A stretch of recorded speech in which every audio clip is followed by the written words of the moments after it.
Hello everyone, welcome back. Next video lectures. आज के इस वीडियो लेक्चर्स में बहुत ही इंटरेस्टेड टॉपिक पर डिस्कस करेंगे जो कि प्रीवियस लेक्चर में हो चुका है। बस यहाँ पर हम ये आज सीखेंगे comparison between E1, E2 and E1 CB reactions. हम कैसे डिसाइड करेंगे कि एलिमिनेशन रिएक्शन कौन सा E1 है, कौन सा E2 है, कौन सा E1 CB। तो इसको डिसाइड करने के लिए हम कैसे सीखेंगे कि कौन सा रिएक्शन होता है। तो चलिए हम आपके साथ कुछ एग्जाम्पल को शेयर करते हैं। एग्जाम्पल आपके साथ शेयर किया गया। देखो पहला एग्जांपल आपके साथ शेयर किया गया। शेयर ये किया गया है कि जो आपका E1 रिएक्शंस होता है, जो आपका E1 रिएक्शंस होता है, वह E1 रिएक्शन तब कंसीडर किया जाएगा, उसे हम E1 रिएक्शन तब कहेंगे जब वह रिएक्शन क्या हो, उसके साथ क्या लिविंग ग्रुप के साथ क्या हो, बीटा हाइड्रोजन हो।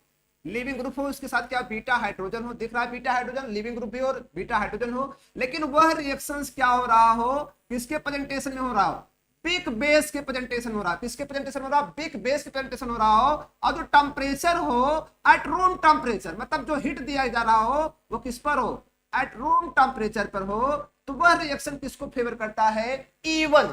मतलब किसको फेवर करता है, E1 को। इस समय हम इस रिएक्शन दे रहे हैं कि E1 को फेवर करने की कोशिश करेगा। और जो E1 को फेवर करता है रिएक्शन, वह रिएक्शन दो स्टेप में जाता है। किसमें जाता बताओ। अगर एलिमिनेशन किसके प्रेजेंटेशन हो रहा है, बिग बेस और एट रूम टेम्परेचर पे हो रहा है, तो वो किसको फेवर करेगा, E1 को करेगा। आखिर होता क्या है, E1 का मतलब ये होता है कि पहले स्टेप में लिविंग ग्रुप आयनाइज करेगा, जो कि ड्राइविंग फोर्स काम करेगा, आयनाइज करेगा, लिविंग ग्रुप बाहर जाएगा और क्या बनेगा, इंटरमीडिएट कार्बोकेटायन। क्या बन जाएगा, इंटरमीडिएट कार्बोकेटायन। कार्बोकेटायंस बन जाता है। और ये कार्बोकेटायंस अगर इसमें पॉसिबिलिटी हो प्राइमरी से सेकेंडरी में, सेकेंडरी टर्सरी में अगर पॉसिबिलिटी होगी तो रीअरेंजमेंट भी करेगा। क्या करेगा, रीअरेंजमेंट भी करेगा। और दूसरा प्रश्न होता है कि जब आयनाइजेशन करता है तो वह स्टेप स्लो माना जाता है। क्या माना जाता है बताओ, स्लो माना जाता है। बताओ स्लो स्टेप में हम देख रहे हैं केवल सबस्ट्रेट है, कहीं बेस है नहीं, कहीं बेस नहीं है। तो कहीं बेस आपको नहीं नजर आएगा, केवल सबस्ट्रेट। क्या है बताओ, सबस्ट्रेट आपको दिख रहा होगा। तो बताओ इस समय क्या होगा, अगर इसका आरडीएस हम देखें तो आरडीएस का मतलब आप सभी जानते हैं, रेट डिटर्मिनेशन स्टेप होता है। तो आरडीएस इसका क्या हो जाएगा बताओ, इस रिएक्शन का जो आरडीएस हो जाएगा, वह आरडीएस किस पर डिपेंड करेगा, केवल बताओ वह किस पर डिपेंड करेगा, केवल कॉन्सेंट्रेशन ऑफ सबस्ट्रेट। किस पर करेगा, कॉन्सेंट्रेशन ऑफ सबस्ट्रेट। इसीलिए इसे क्या बोलते बताओ, फर्स्ट ऑर्डर। क्या बोलते बताओ, फर्स्ट ऑर्डर भी बोलेंगे। कौन सा रिएक्शन, फर्स्ट ऑर्डर बोलेंगे। और यूनिमॉलिक्यूलर, कैसा बोलेंगे, फर्स्ट ऑर्डर और यूनिमॉलिक्यूलर बोलेंगे। अब ये सेकंड स्टेप क्या होता है, सेकंड स्टेप आप देख रहे हैं जो कि फास्ट होता है। अब क्या होता है, सेकंड स्टेप में कार्बोकेटायन साथ कौन रिएक्शन कर जाता है, बेस। बेस क्या करता है, बीटा हाइड्रोजन पर अटैक करके क्या बना देता है, पीएच ग्रुप में बाहर चला जाता है। और ये हाइड्रोजन यहां पर किसमें कन्वर्ट हो जाता है, double bond, that is alkene बन जाता है। तो मिला के बताओ E1 रिएक्शन कब होता है, E1 रिएक्शन उस कंडीशन पे होता है जब क्या हो, कोई बिग बेस हो और एट रूम टेम्परेचर पर रखा गया हो। तो सबस्ट्रेट क्या करता है, अपने अल्फा पोजीशन से लिविंग ग्रुप हाइलाइट ग्रुप में समझ रहिएगा, समझिएगा हाइलाइट की बात ही कर रहे हैं। और बीटा क्या होता है, हाइड्रोजन रिमूव्ड हो जाते हैं। लेकिन ये रिएक्शन दो स्टेप में जाता है। फर्स्ट स्टेप जो होता है स्लो होता है, कार्बोकेटायन बनाता है, ठीक है, उसमें स्लो होता है। और जिस स्टेप में केवल सबस्ट्रेट पार्टिसिपेट होता है, बेस पार्टिसिपेट नहीं होता, इसलिए इसे यूनिमॉलिक्यूलर और फर्स्ट ऑर्डर रिएक्शन कहते हैं। और जो सेकंड स्टेप होता है, इसमें इंटरमीडिएट कार्बोकेटायन बेस के साथ रिएक्शन करके क्या बना देता है, एल्कीन में कन्वर्ट हो जाता है। किस में चला जाता है, एल्कीन। नाउ सेकंड सिचुएशन क्या होती है कि जब यही एलिमिनेशन रिएक्शन एज लाइक यही सबस्ट्रेट, ये एलिमिनेशन किसके प्रेजेंटेशन हो रहा हो, स्ट्रॉन्ग बेस। किसके प्रेजेंटेशन हो रहा हो बताओ, स्ट्रॉन्ग बेस। और हीट क्या हो, हाई टेम्परेचर। क्या हो, हाई टेम्परेचर हो। तो ऐसी सिचुएशन में लिविंग ग्रुप और बीटा हाइड्रोजन दोनों एक साथ बाहर जाएंगे। और जब दोनों एक साथ बाहर जाते हैं तो ऐसे स्टेप में, जो कि स्लो स्टेप माना जाता है, और क्या दोनों एक साथ बाहर जाते हैं, किसका फॉर्मेशन करते हैं, ट्रांजिशन स्टेट। ट्रांजिशन स्टेट का मतलब क्या होता है, बेस बीटा हाइड्रोजन पर अटैक करेगा और क्या बनेगा, बॉन्ड का फॉर्मेशन करेगा, लिविंग ग्रुप बाहर जाएगा, बॉन्ड ब्रेक करेगा। मतलब जब क्या होता है, ट्रांजिशन स्टेट उसको बोला जाता है जब बॉन्ड ब्रेकिंग और बॉन्ड फॉर्मेशन दोनों क्या हो, टेक प्लेस साइमल्टेनियसली तो वहां ट्रांजिशन स्टेट बनता है। बताओ यहाँ पर बॉन्ड फॉर्मेशन किसके बीच हो रहा है, बेस हाइड्रोजन के बीच हो रहा है, कार्बन कार्बन के बीच हो रहा है, और बॉन्ड ब्रेकिंग किसके बीच हो रहा है, carbon hydrogen and carbon leaving group के बीच हो रहा है। तो बताओ ये ट्रांजिशन स्टेट हुआ, फिर ये क्या कहा जाता है, एक ही स्टेप होता है, फिर क्या होता है, फास्ट से किस में चला जाता है, बताओ एल्कीन बना देता है। तो बताओ जो इसका स्लो स्टेप है, उस स्लो स्टेप में कौन कौन है, बताओ इसका जो आरडीएस होता है, डिटर्मिनेशन स्टेप जो होता है वो कौन होता है, बताओ स्लो होता है। स्लो में क्या क्या मिल रहा है, कॉन्सेंट्रेशन ऑफ बेस भी है और सबस्ट्रेट भी है, सबस्ट्रेट भी है और कौन है, बेस। इसलिए इसको क्या बोलते हैं, सेकंड ऑर्डर रिएक्शन। क्या बोलते हैं बताओ, सेकंड ऑर्डर रिएक्शन बोलते हैं, या बाई मॉलिक्यूलर। क्या बोलते हैं, सेकंड ऑर्डर या बाई मॉलिक्यूलर, सेकंड ऑर्डर या तो बाई मॉलिक्यूलर रिएक्शन हो जाता है। ये आपका हुआ कि इसको हम सेकंड ऑर्डर कहते हैं, बाई मॉलिक्यूलर। किसको, ये कौन सी रिएक्शन पढ़ा जाता है, बताओ ये रिएक्शन आपको हो गया E2। क्या हो गया, E2 हो गया। अब नेक्स्ट मैं आपके साथ और शेयर करूंगा, एक पॉइंट और आपके साथ शेयर कर देता हूं। अगला पॉइंट क्या होता है कि अगला जो हमारा रिएक्शन है जिसको हम E1CB कहते हैं, जो E1CB रिएक्शन होता है वह स्पेशल टाइप के सबस्ट्रेट में केवल देखा जाता है, स्पेशल टाइप के सबस्ट्रेट में केवल देखा जाता है।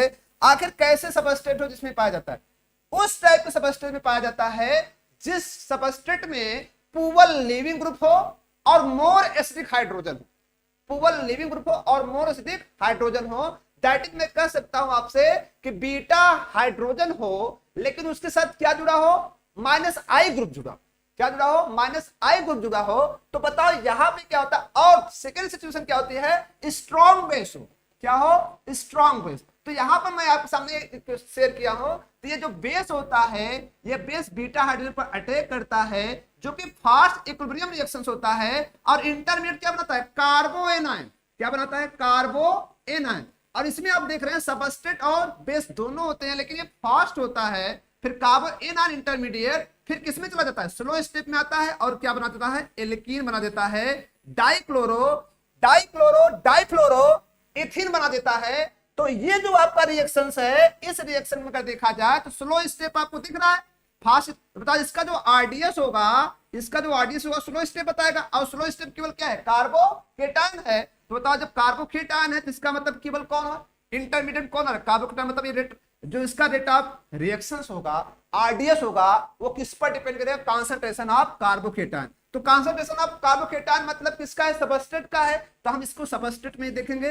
ये भी किस में आता है बताओ, फर्स्ट ऑर्डर में आएगा। किस में आएगा, फर्स्ट ऑर्डर में आएगा, लेकिन कैसा होगा, यूनिमॉलिक्यूलर होगा। कैसा होगा, यूनिमॉलिक्यूलर। अब प्रश्न बनता है सीबी का मतलब होता है कॉन्जुगेटेड बेस।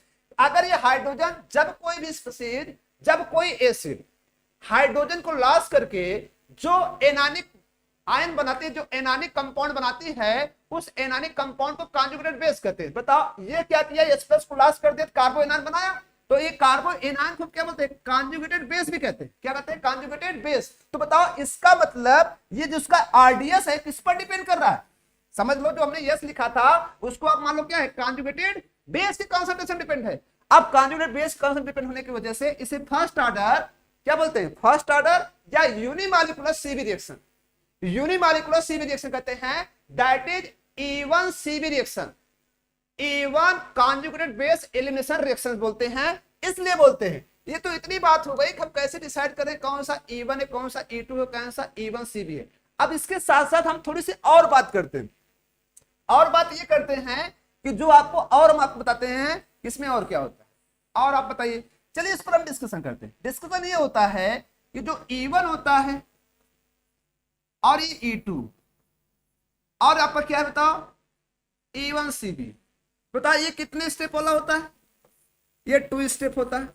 बोलो जी, 2 स्टेप रिएक्शन है। ये कितने स्टेप वाला है, 1 स्टेप है। बोलो है कि नहीं, 1 स्टेप है। ये भी कितने स्टेप वाला बताओ, ये भी कितने स्टेप वाला है, 2 स्टेप वाला है। बोलो 2 स्टेप बताओ, फर्स्ट स्टेप इक्विलिब्रियम होता है, ठीक है। तो 2 स्टेप, 1 स्टेप और 2 स्टेप। अगला प्रश्न बताओ, ये कैसा होता है, यूनिमॉलिक्यूलर। बोलो होता है कि नहीं, ये कैसा होता है, बाई मॉलिक्यूलर। बोलो बाई मॉलिक्यूलर मतलब क्या होता है, बेस और सबस्ट्रेट दोनों डिपेंड करता है। ये भी क्या होता है, यूनिमॉलिक्यूलर होता है।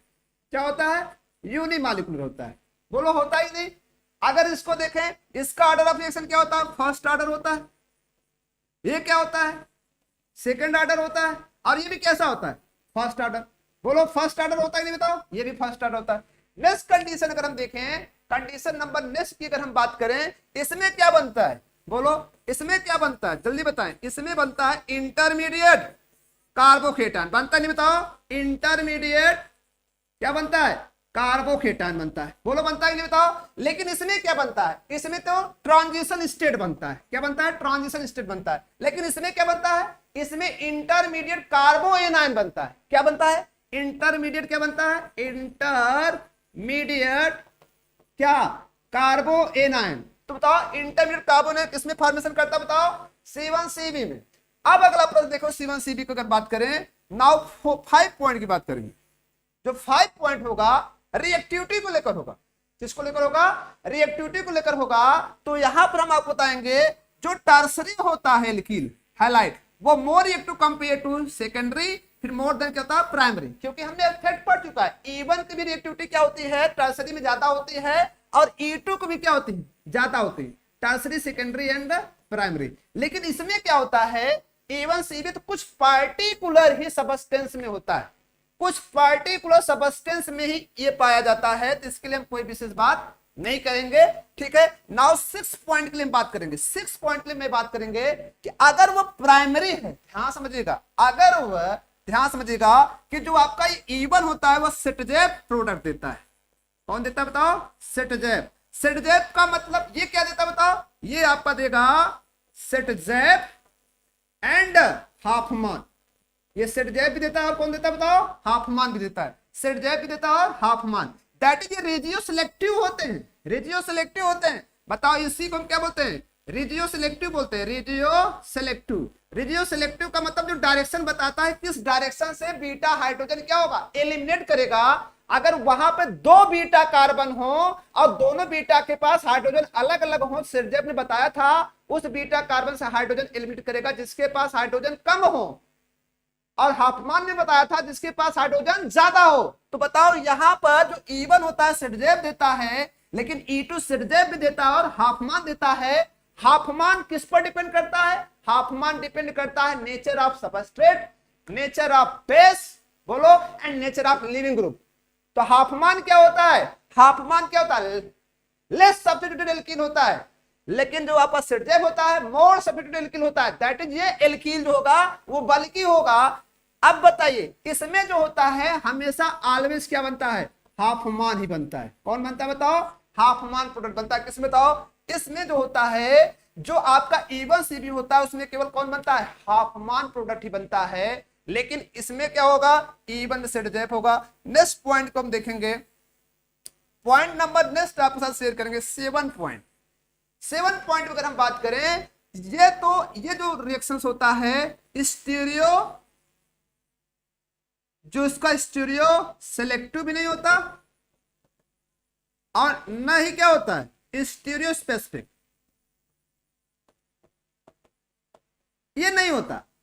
लेकिन आपका जो ये होता है E2 जो होता है स्टीरियो स्पेसिफिक भी होता है, स्टीरियो सेलेक्टिव होता है, लेकिन इसमें ऐसा कुछ नहीं होता। तो स्टीरियो सेलेक्टिव स्टीरियो स्पेसिफिक का हमने शॉर्ट वीडियो लेक्चर्स अपने चैनल पर प्रोवाइड किया है, उसे आप चेक करें कि आखिर स्टीरियो सेलेक्टिव और स्टीरियो स्पेसिफिक क्या होता है, वहां पर है। लेकिन यहां पर stereo selective stereo specific E1 नहीं देता, लेकिन E2 देता है, दोनों देता है। लेकिन आपका E1CB भी ये रिएक्शंस नहीं देता, ये रिएक्शंस नहीं देता। तो यहां पर कुछ ऐसे सिचुएशंस से जिसे हम डिसाइड कर पा रहे हैं कि किस किस कंडीशंस पर कौन सा रिएक्शंस होता है, किस किस कंडीशन कौन सा रिएक्शन होता है। हम तो सबसे बड़ा एक और हम फैक्ट देखते हैं। एक फैक्ट क्या होता है, प्राइमरी एल्किल हैलाइड, क्या हो, प्राइमरी एल्किल हैलाइड। अगर प्राइमरी एल्किल हैलाइड हो तो प्राइमरी एल्किल हैलाइड में जो एलिमिनेशन होता है वो किसके थ्रू होता है, E2 के थ्रू होता है। ये क्लियर कर, किसके थ्रू होता है, E2 के थ्रू होता है। लेकिन सेकेंडरी एल्किल हैलाइड में अगर आप देखेंगे तो उसमें जो आपको मिलेगा किसके थ्रू होगा, दोनों पॉसिबिलिटी होंगी, E1 भी होगी और E2 भी होगी। वो डिपेंड करेगा बेस के नेचर पर। बेस का नेचर अगर कैसा होगा बताओ, वीक होगा, वीक बेस होगा तो कौन देगा, E1 देगा। स्ट्रॉन्ग बेस होगा कौन देगा, E2 देगा। कौन, सेकेंडरी। सिमिलरली जो आपका टर्सरी होता है वह भी क्या देता है, E1 भी देता है और E2 देता है, E1 भी देता है और E2 देता है। बस प्रश्न यहां पर है प्राइमरी एल्किल हैलाइड किसको प्रिफर ज्यादा करेगा, E2 करेगा। किसको करेगा, E2 करेगा। लेकिन सेकेंडरी टर्सरी E1 E2 दोनों प्रिफर करते हैं, जो कि डिपेंड करते हैं बेसिक नेचर पर, डिपेंड करते हैं कॉन्सेंट्रेशन, डिपेंड करते हैं बेस का कॉन्सेंट्रेशन क्या ज्यादा है कि कम। तो ये रहा आज का ये एपिसोड E1 E2 और E1 CB। अब आपको ये वीडियो कैसा लगा कमेंट बॉक्स में जरूर कमेंट करें।